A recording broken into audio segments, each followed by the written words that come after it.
Assalamualaikum warahmatullahi wabarakatuh. Selamat siang teman-teman. Salam sejahtera. Kami dari kelompok 2 yang beranggotakan Andini Meliana Putri, Eva Pawaka, Fahrian Nur Fauzi, Nasya, Rafin Gilang Satria akan mempresentasikan mengenai materi pencegahan fraud atau fraud prevention. Jadi saya akan mempresentasikan materi yang pertama, yaitu pembentukan dan internalisasi nilai dasar organisasi. Jadi bisa dibilang kan nilai organisasi itu merupakan dasar acuan, terus penggerak, motivasi atas sikap dan tindakan yang mereka lakukan. Nah, nilai-nilai organisasi ini kan tentunya pasti sejalan dengan visi dan misi mereka, dan tidak mungkin di dalamnya tidak ada tentang membahas tentang kejujuran. Nah, maka dari itu, internalisasi nilai atau penanaman nilai-nilai dasar organisasi itu penting dilakukan untuk mendorong terciptanya budaya kerja yang jujur di dalam sebuah organisasi. Nah, maka dari itu, semisalnya budaya itu sudah terbentuk, budaya itu sudah terjalin di lingkungannya, itu bisa dengan mudah untuk melakukan pencegahan-pencegahan pada tindakan fraud atau kecurangan. Nah, selanjutnya dalam buku akuntansi forensik karyanya Mark F. Simbelman itu terdapat 3 tindakan utama dalam pencegahan kecurangan yang terkait dengan menciptakan budaya kejujuran, keterbukaan, dan dukungan. Bisa dibilang itu hampir sama kayak nilai-nilai. Nah, hal pertama yang bisa dilakukan yaitu memperkerjakan orang yang jujur dan menyediakan pelatihan kesadaran akan adanya kecurangan. Nah, kenapa tidak sebuah organisasi itu untuk melakukan penyaringan orang-orang jujur di awal untuk memudahkan mereka membangun suasana organisasi itu yang jujur karena orang-orang di dalamnya pun jujur seperti itu. Dan bisa dibilang ada beberapa hal yang mencontohkan bahwa contoh tindakan dalam eh, memperkerjakan orang jujur ini, seperti ketika mereka diwawancara itu mereka harus diverifikasi ini ijazahnya asli atau enggak, sertifikasinya asli atau enggak. Jadi ini menghindari gitu eh, nilai-nilai kebohongan yang udah ada di awal seperti itu.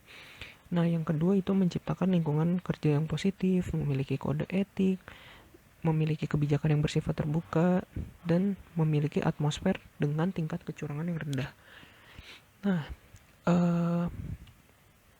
mereka harus jadi contoh yang bisa dilakukan dalam pengamalan tindakan ini tuh seperti manajemen atau atasan itu bisa bertindak berlaku seperti orang baik gitu sebagai role model di antara teman-teman, di antara bawah-bawahannya, dan bisa juga membangun komunikasi yang baik antara karyawan maupun karyawan atau uh, manajer seperti itu. Terus ada juga memberikan program dukungan pegawai employee atau employee assistance programs. Nah, yang ini tuh bisa dibilang kan kalau kita kan udah tahu segitiga fraud itu salah satunya ada tekanan. Nah, employee assistance program ini bisa dibilang untuk menurunkan tekanan-tekanan yang dirasakan oleh karyawan yang bekerja di dalam sebuah organisasi. Nah, hal ini tuh bisa dibilang tindakan preventif juga yang diberikan dari sebuah organisasi kepada karyawannya. Ini bisa dalam bentuk cuti, terus edukasi manajemen stres, fasilitas psikolog, dan lainnya. Selanjutnya ada sistem pengendalian internal dan early warning system. Berkaitan dengan pengendalian internal terhadap kecurangan, Badan Pemeriksa Keuangan atau BPK telah mengembangkan fraud control system yang diberi nama Sistem Kendali Kecurangan. Nah, sistem kendali kecurangan ini sendiri mempunyai fungsi. Yang pertama, fungsi pendeteksian. Maksudnya, kecurangan itu dapat dideteksi dengan penerapan sistem akuntansi yang efektif dan mengenali bentuk yang terjadi dari praktik standar. Lalu fungsi yang kedua adalah fungsi pencegahan.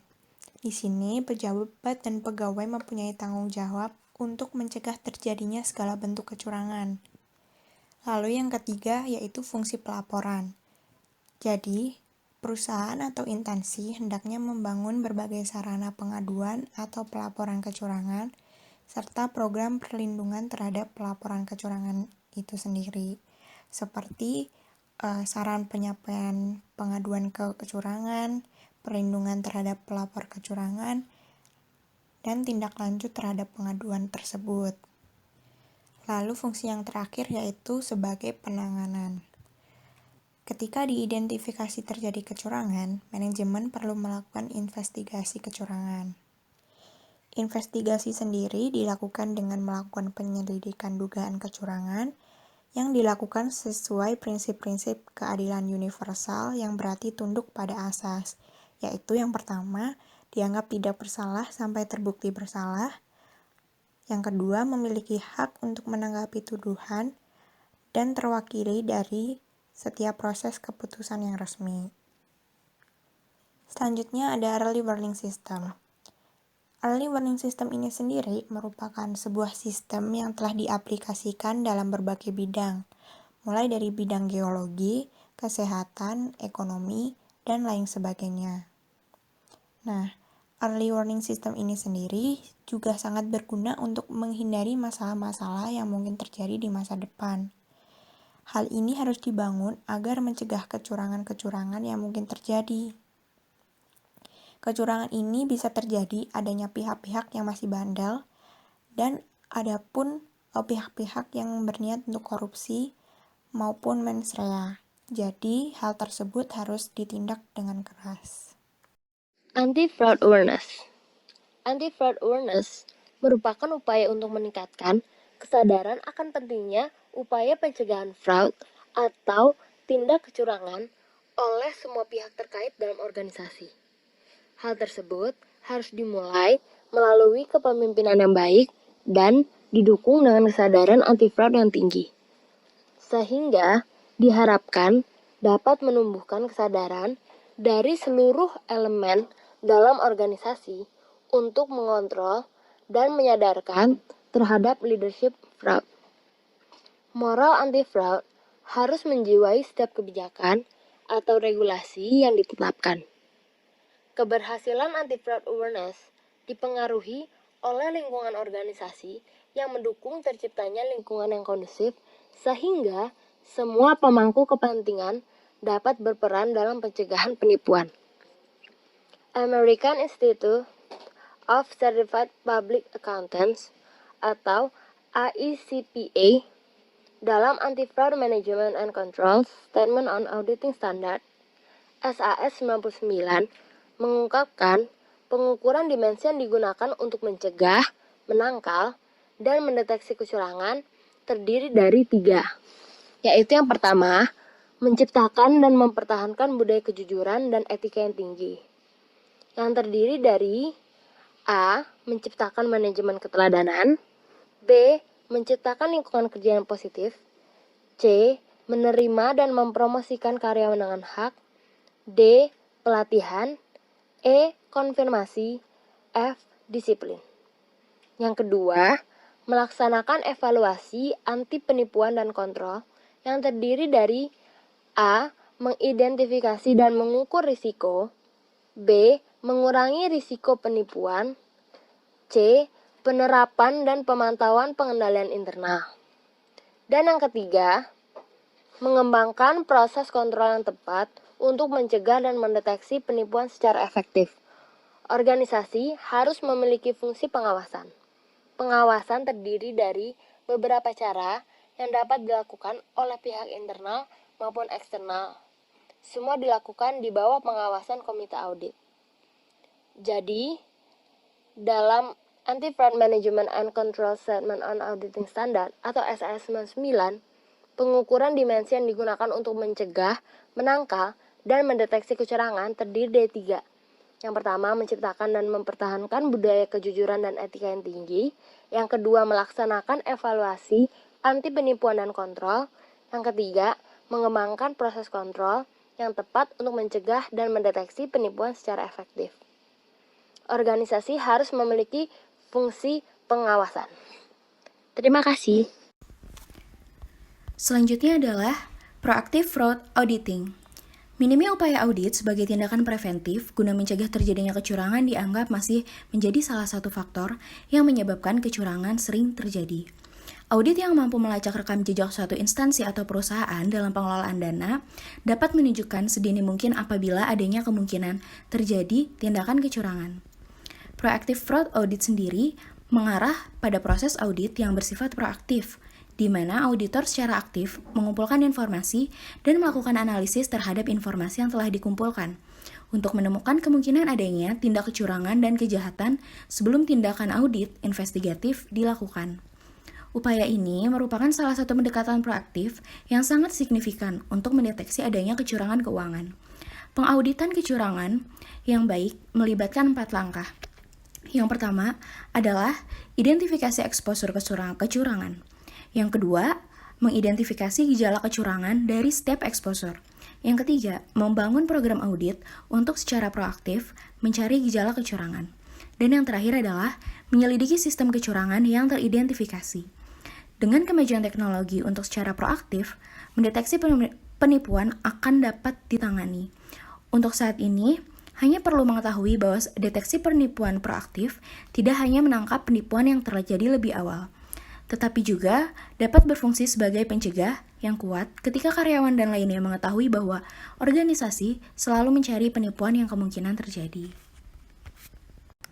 Nah, untuk selanjutnya di sini saya akan menjelaskan mengenai study case, nilai dasar Kementerian Keuangan, dan whistleblowing system. Nah, di sini saya akan menjelaskannya terbagi menjadi 2, yaitu nilai dasar dan whistleblowing system yang ada di Kementerian Keuangan sendiri, dan saya juga ingin menambahkan di lingkungan swasta, karena di sini kita juga harus mengetahui gimana sih penerapan dari whistleblowing system yang ada di swasta. Nah, untuk yang pertama yaitu pencegahan fraud yang ada di lingkungan Kementerian Keuangan.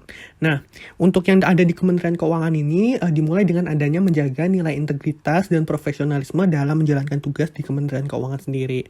Nah, gimana sih caranya penerapan dari whistleblowing system? Yaitu dengan ada namanya WISE, yaitu whistleblowing system. Nah, whistleblowing system ini gunanya apa sih? Jadi gunanya adalah untuk mengetahui adanya pelaporan mengenai korupsi yang terjadi misalnya di Kementerian Keuangan. Nah, di sini para pelapor atau whistleblower ini bisa menggunakannya melalui whistleblowing system. Jadi intinya adalah siapapun yang mengetahui tindakan korupsi yang melibatkan unsur dari Kementerian Keuangan dapat melaporkannya ke pihak yang berwenang. Dalam hal ini ada Inspektorat Jenderal yaitu Ijen atau Inspektorat Bidang Investigasi. Untuk whistleblowing system ini bukan hanya ada di Kementerian Keuangan loh, tapi juga ada di KPK, ada di Dirjen Pajak juga, ada juga di OJK. Nah, sekarang kita beranjak ke penggunaan whistleblowing system yang ada di perusahaan atau swasta. Nah, untuk penggunaannya sendiri itu biasanya disebut dengan whistleblowing hotline. Nah, ini sebenarnya sama aja dengan whistleblowing system, cuma biasanya kalau di swasta itu namanya whistleblowing hotline. Nah, sayangnya sampai saat ini itu masih belum banyak perusahaan yang menggunakan media ini. Padahal berdasarkan survei dari PricewaterhouseCoopers atau PwC pada tahun 2007 ditemukan fakta bahwa auditor profesional hanya mampu mendeteksi 19% dari fraud yang terjadi pada perusahaan swasta.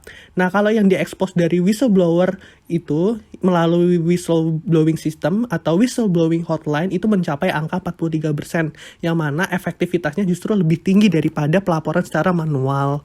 Nah, sistem ini tuh akan bekerja dengan efektif apabila ada 5 komponen yang harus dimiliki, yaitu yang pertama adanya encourage, yaitu dorongan berupa budaya perusahaan yang mendorong pegawainya untuk melapor jika menemukan tindakan ilegal. Yang kedua adalah training atau pelatihan, yaitu pelatihan efektif untuk pegawai tentang bagaimana whistleblowing hotline bekerja, bagaimana mereka akan dilindungi, dan bagaimana mereka akan diinformasikan mengenai tindak lanjut dari laporan yang mereka buat. Yang ketiga adalah communication, yaitu komunikasi di mana perusahaan harus bisa mengkomunikasikan betapa pentingnya melaporkan tindakan ilegal dan meyakinkan para stakeholder bahwa siapapun yang menjadi whistleblower akan dilindungi dan dihormati kerahasiaannya. Perusahaan juga harus meyakinkan bahwa segala tindak kekerasan dan ancaman atas para whistleblower tidak akan ditoleransi. Nah, yang keempat adalah subject of assignment, yaitu menugaskan orang yang tepat mengenai dalam pengelolaan sistem. Nah, setiap kali ada laporan yang diterima, harus ada tindakan yang lebih lanjut, tapi tindakannya ini harus hati-hati dan juga bijaksana.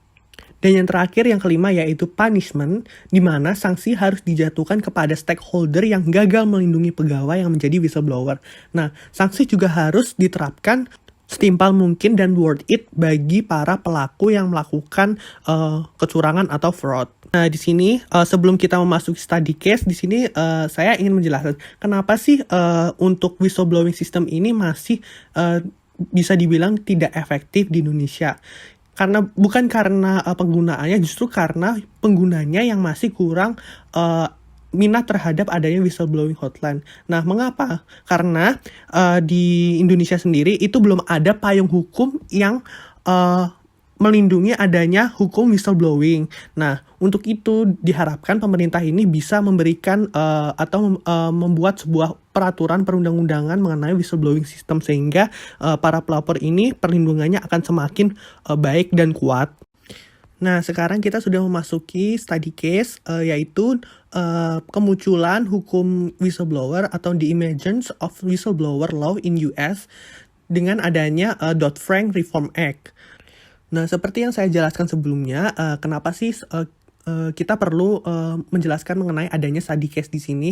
Karena seperti yang kita tahu bahwa di Indonesia sendiri belum ada hukum whistleblower yang pasti yang bisa menjadi payung bagi pelapor, sehingga perlindungannya di sini masih kurang, sehingga keefektivitasannya masih sedikit seperti itu. Nah, di sini saya akan menjelaskannya sesingkat mungkin dalam rangkuman yang telah saya buat.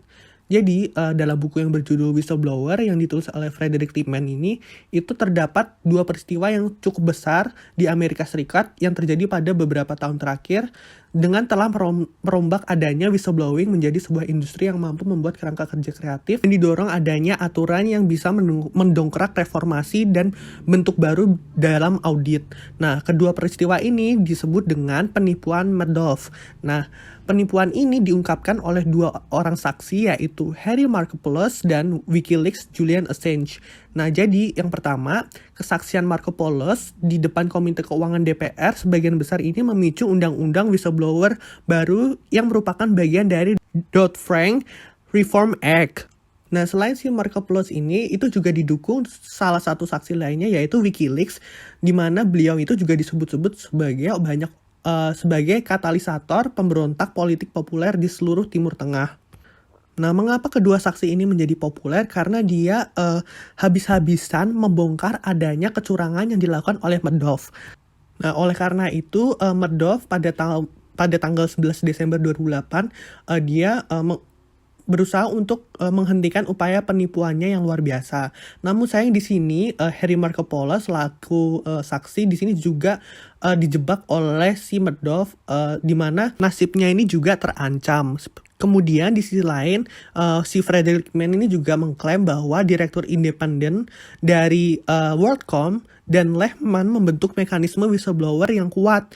Jadi saat itu bersamaan nih ada kasus ini, kemudian ada beberapa direktur independen yang juga berusaha untuk membuat mekanisme whistleblower yang kuat. Sehingga di sini juga merupakan awal kemunculan dari adanya hukum whistleblower di Amerika Serikat. Nah, di sini Frederick Lippmann selaku penulis, dia juga sangat berperan besar dalam adanya kasus ini. Kenapa? Karena dia juga menyoroti hukuman besar yang dibayarkan oleh perusahaan farmasi seperti GlaxoSmithKline kepada pemerintah AS berdasarkan keluhan pelapor yang dipicu untuk melindungi publik. Nah, jadi di sini juga Frederick Lippmann ini juga menyoroti berbagai kasus yang besar yang berkaitan dengan fraud. Nah, apa akibatnya? Sehingga di sini si Frederick Lippmann ini juga membuat sebuah sistematika yang istilahnya mudah dibaca untuk pengacara, penjabat kepatuhan perusahaan, dan juga whistleblower, sekaligus juga perlindungan bagi whistleblower, insentif, dan prosedur pengajuan keluhan. Nah, akhirnya dari situ terbentuklah Dodd-Frank Reform Act of July 2010.